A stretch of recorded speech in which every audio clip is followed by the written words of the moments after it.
دوست بزرگ اور بھائیوں، اللہ سے مانگنا عزت ہے اور اللہ سے مانگنا عبادت ہے۔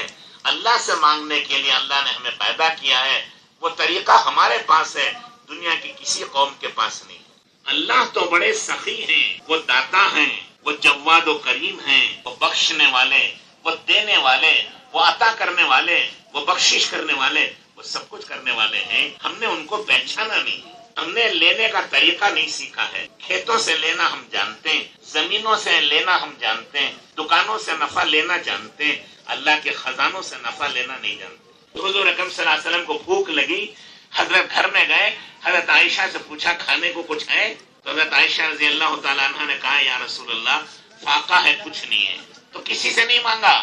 صحابہ میں بڑے بڑے لکھپتی اور کروڑ پتی بھی تھے، غریب بھی تھے، امیر بھی تھے وہاں، لیکن صحابہ نے سے نہیں کہا، سیدھے مسجد میں گئے، نماز پڑھی۔ تھوڑی دیر کے بعد پھر آئے، پوچھا عائشہ کھانے کے لیے کچھ آیا؟ کہا جی کچھ نہیں ہے۔ پھر مسجد میں گئے، پھر نماز پڑھی۔ بندوں سے نہیں کہا، اللہ سے کہا۔ پھر پوچھا کھایا؟ کہا بھی کچھ نہیں۔ پھر گئے مسجد میں، پھر نماز پڑھی۔ اتنے میں حضرت عثمان رضی اللہ تعالیٰ عنہ گھر آئے کسی کام سے، پوچھا حضور کہاں گئے ہیں؟ تو حضرت عائشہ نے کہا کہ وہ تو اللہ سے روٹی مانگنے گئے ہیں۔ وہ سمجھ گئے کہ ان کے گھر میں فاقہ ہے۔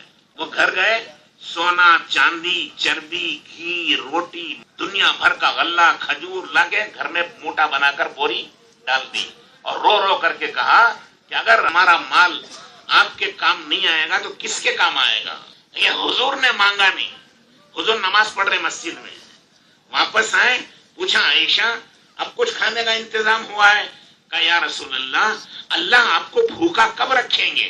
اللہ نے آپ کی دعا سن لی، قبول کر لی، یہ دنیا بھر کا راشن پڑا ہوا لیجیے۔ اللہ سے مانگنے کا نام دعا ہے، اور دعا عزت کی چیز ہے، بڑی عبادت ہے۔ اور بندوں سے مانگنے کا نام سوال ہے، سوال ذلت کی چیز ہے۔ قیامت کے دن جو بندوں سے مانگنے والے ہیں وہ اٹھیں گے تو ان کے چہرے پر ہڈی ہوگی، گوشت نہیں ہوگا۔ یہ نشانی ہے ذلت کی، اور یہ علامت اور نشانی ہے کہ یہ اللہ کو چھوڑ کر بندوں سے مانگتے تھے۔ بندوں سے مانگے اللہ ناراض ہوتے ہیں۔ اللہ کہتے ہیں میرے بندے، میں نے تجھے پیدا کیا، میں نے تیرے ہاتھ پیر بنائے، تیرا دل و دماغ بنایا، آنکھیں اور زبان میں نے دی، آج کس سے مانگنے چلا گیا؟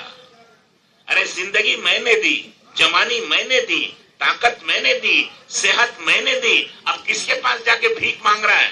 آپ کا کوئی بیٹا، آپ نے پیدا نہیں کیا اسے، ایک نسبت ہے۔ آپ کا بیٹا کہیں جا کے بھیک مانگ کے کھائے، کیوں آپ خوش ہوں گے؟ خوش ہوں گے؟ آپ کہیں گے ارے نالایا، تو نے مجھے ذلیل کر دیا، رسوا کر دیا، میرے پاس دنیا بھر کا تھا، تجھے میں نے اب تک تجھے میں نے پالا، تیری شادی کی، تیرا گھر بنایا، تجھے زمین دی، دنیا بھر کا سامان تجھے دیا، اب تو مجھے چھوڑ کے لوگوں سے بھیک مانگتا ہے؟ شرم نہیں آتی بدتمیز؟ کوئی خان صاحب ہوگا تو لات مار کے گھر کے باہر نکال دے گا اسے۔ شرم آتی نہیں آتی کہ کیا تم نے سب کچھ، اب وہ بیٹا باہر جا کے بھیک مانگ رہا؟ اللہ تعالیٰ تو بڑے غفور الرحیم ہیں۔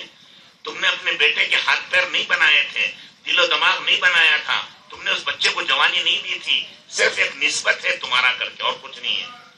اللہ نے تو یہ سب کچھ بنایا ہے، پھر بھی اللہ کو چھوڑ کے دوسروں سے مانگیں گے تو اللہ کو غیرت آتی ہے۔ اللہ کہتے ہیں میرے بندے، سارا سب کچھ تو میں نے دیا ہے، اب تو دوسروں کے سامنے ہاتھ پھیلاتا ہے، تجھے شرم نہیں آتی؟ میرے دوست بزرگ اور بھائیوں، اس لیے حضور اکرم صلی اللہ علیہ وسلم نے فرمایا نماز میرے آنکھوں کی ٹھنڈک ہے، میرے دل کی راحت ہے۔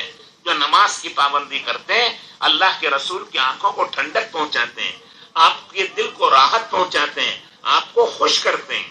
اور جو مسلمان مرد یا عورتیں نماز نہیں پڑھتے وہ گویا نعوذ باللہ حضور کو تکلیف دینے کا ارادہ کرتے ہیں، حضور کو ستانے کا ارادہ کر رہے ہیں۔ دنیا میں کافر و مشرکوں نے ستایا حضور کو، آج کا مسلمان حضور کو ستا رہا ہے۔ دنیا ہی میں جینا ہو تو چلو ٹھیک ہے، مرنا تو ہے ایک دن، اللہ کے سامنے کیا منہ لے کر جائیں گے؟ رسول اللہ کے سامنے کیسے جا کے شفاعت مانگیں گے؟ حضور اکرم صلی اللہ علیہ وسلم اپنی قبر مبارک میں زندہ اور باحیات ہیں۔ ہر پیر اور جمعرات ہفتے میں 2 مرتبہ ہمارے اعمال حضور کی خدمت میں پیش ہوتے ہیں، حضور ان کو دیکھتے ہیں۔ آپ دل پر کیا گزرتی رہیں گا؟ جس دین کو زندہ کرنے، جن نمازوں کو زندہ کرنے، جس قرآن کو زندہ کرنے حضور اکرم صلی اللہ علیہ وسلم نے پتھر کھائے، آپ کی بیٹیوں پہ طلاق پڑی، آپ کو اونٹ سے اوپر سے نیچے گرایا، طائف کے میدان میں پتھر اتنے مارے کہ خون بہ کر کے حضور صلی اللہ علیہ وسلم بے ہوش ہو کے زمین پہ گر گئے۔ دونوں جہاں کے شہنشاہ طائف کی گلیوں میں سڑک پہ پڑے ہوئے، کوئی اٹھانے والا بھی نہیں۔ آپ کے صحابہ کی گردنیں کٹی، ان کی عورتیں بیوہ ہوئیں، ان کے بچے یتیم ہوئے، ان کے گھروں میں فاقے پڑے۔ خود حضور اکرم صلی اللہ علیہ وسلم نے پیٹ پہ پتھر باندھے، آپ کے دانت مبارک شہید ہو گئے، سر پھٹ گیا، گھٹنوں میں چوٹ لگ گئی، اوپر سے نیچے تک خون ہی خون میں لہو لہان ہو گئے۔ یہ سب کچھ حضور اکرم صلی اللہ علیہ وسلم نے برداشت کیا۔ آپ کے چچا کا کلیجہ چبا دیا، آپ کے چچا کے کان، ناک، زبان کاٹ کے گلے کا ہار بنا کے دشمن ناچے۔ یہ سب قربانیاں دے کر، تکلیفیں اٹھا کر ہم تک دین پہنچایا۔ ہم نے اس دین کو کھیل کود میں برباد کر دیا، کھانے پینے میں لگ کر ان قربانیوں پر پانی پھیر دیا اور اس کو بھلا دیا۔ کل قیامت کے دن حضور کے سامنے کیسے جائیں گے؟ صحابہ کے سامنے کیسے جائیں گے؟ اولیاء اللہ کے سامنے کیسے جائیں گے؟ انہوں نے اپنے زخم کھا کر، پیٹ پر پتھر باندھ کر، تکلیفیں اٹھا کر ہم تک دین پہنچایا اور ہم نے وہ دین ضائع کر دیا۔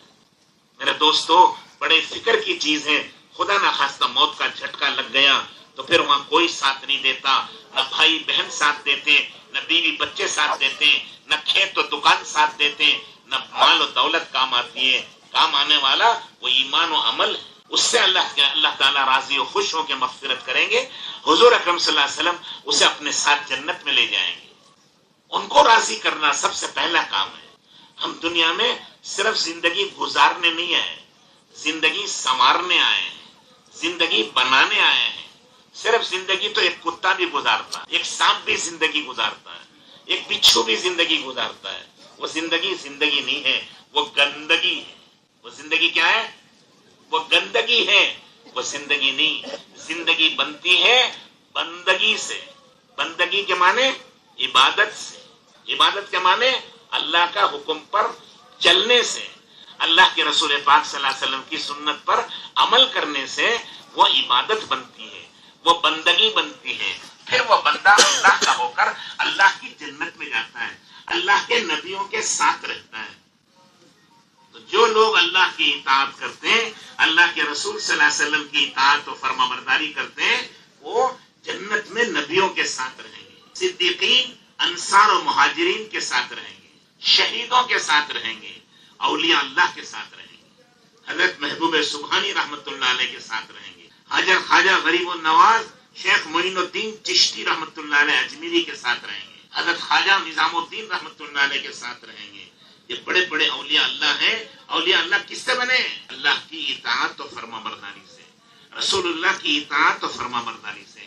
آج بھی کوئی اللہ کی اطاعت و فرما برداری کرے گا، رسول اللہ صلی اللہ علیہ وسلم کی اطاعت و فرما برداری کرے گا، آج بھی وہ اولیاء اللہ بن سکتا ہے۔ اولیاء اللہ کا قرآن الگ نہیں، ہمارا قرآن کوئی الگ نہیں۔ کیا الگ ہے بھائی؟ اولیاء اللہ کا خدا کوئی اور ہے، ہمارا خدا کوئی اور ہے۔ اولیاء اللہ کے رسول کوئی دوسرے ہیں، ہمارے رسول کوئی دوسرے ہیں۔ ان کی نماز کوئی الگ، ہماری نماز کوئی الگ ہے، سب ایک ہے نا۔ فرق یہ ہے انہوں نے محنت کر کے اس کی حقیقت کو حاصل کیا اور سیکھا تھا، ان کی دعا قبول ہوتی تھی۔ ہم نے محنت نہیں کی، ہمیں نماز پڑھنا نہیں آتا، دعا مانگنا نہیں آتا، اس لیے ہماری دعا قبول نہیں ہو رہی ہے۔ اگر ہم محنت کریں گے، اللہ کی قسم ہم بھی اولیاء اللہ بن سکتے، گارنٹی، کوئی شک و شبہ نہیں ہے۔ پڑھیں گے نماز، جمعہ پڑھیں گے نا، روزانہ 5 وقت کی نماز پڑھنا، وہ اللہ کے بارگاہ میں 5 مرتبہ حاضر ہونا ہے۔ یہ نماز مومن کی معراج ہے۔ معراج میں حضور صلی اللہ علیہ وسلم نے اللہ کو دیکھا تھا، معراج میں حضور اکرم صلی اللہ علیہ وسلم اللہ سے قریب ہوئے تھے، معراج میں حضور صلی اللہ علیہ وسلم اللہ سے باتیں کرے تھے۔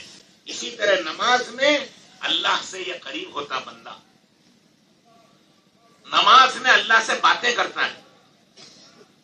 دیکھنے کی تو طاقت نہیں ہے، اللہ اسے دیکھتے ہیں، تو یہ معراج ہو جائے گی اس کی۔ اللہ ہم سب کو توفیق عطا فرمائے. کریں گے وہ سب حضرات؟ وہ نماز اللہ کے رسول کو دے دی. اب نماز پڑھو جو چاہے ہم سے مانگو.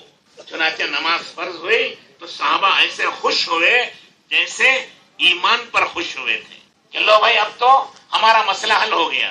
اللہ سے کے خزانوں سے نفع لینے کے لیے اللہ نے نماز دی ہے.